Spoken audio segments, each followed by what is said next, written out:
The next question is more typical, is a more common type of exponential question they're going to give you. And it says the number of microscopic organisms in a petri dish grows exponentially with time. The function p above models the number of organisms growing for t days in the petri dish based on the function which of the following statements is true.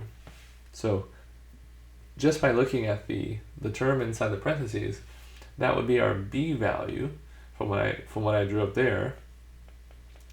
B is equal to 3 means it triples, right? And so we know that it's triples, so we can cross out B, and we can cross out C, right? Or D, sorry. And now we have to deal with how often. And I've started doing a new thing here, so you take your exponent, so to determine the time frame,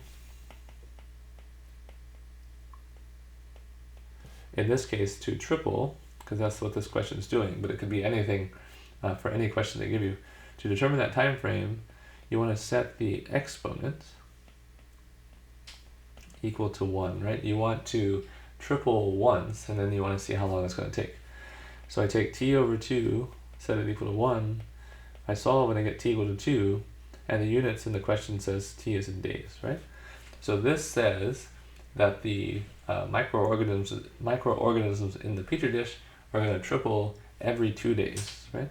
So that's the correct answer is A.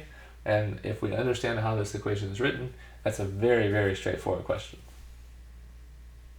There are several additional questions in the additional problems at the end of this section that you can practice this with, right?